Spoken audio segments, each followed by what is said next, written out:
Vous avez de plus en plus de peine à garder votre calme dans un monde qui semble vous en vouloir.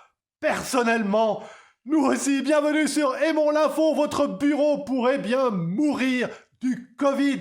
De plus en plus d'entreprises envisagent en effet le télétravail comme la future nouvelle normalité. Votre place dans un open space réduit en taille serait ainsi supprimée ou occupée en rotation par d'autres. Le siège de votre entreprise deviendrait un endroit de réunion cosy et décontracté pour les moments où il est indispensable de se voir en vrai. Et si vous n'avez pas d'endroit où travailler efficacement chez vous, votre société pourrait vous payer une place dans l'espace de coworking de votre choix. Parallèlement, le budget voyage des entreprises pourrait prendre l'ascenseur, certains employés préférant travailler depuis des cieux plus cléments. Pour certains d'ailleurs, c'est une évolution sans retour.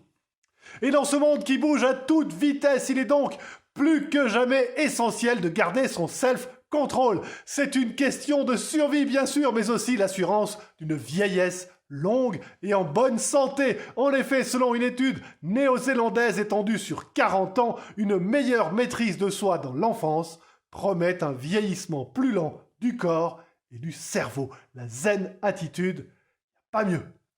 D'autant que vous allez en avoir besoin pour supporter ce qui suit. Selon des médecins chinois, le test anal du Covid-19 est plus efficace que le test nasal. Il permettrait en effet d'augmenter le taux de détection des personnes infectées car le coronavirus reste présent plus longtemps dans l'anus que dans les voies respiratoires. La mesure a d'ailleurs déjà été imposée, notamment à des étrangers, lors de quarantaines obligatoires dans les hôtels. Pourtant, en Chine, des voix s'élèvent pour dénoncer le côté humiliant de cet examen.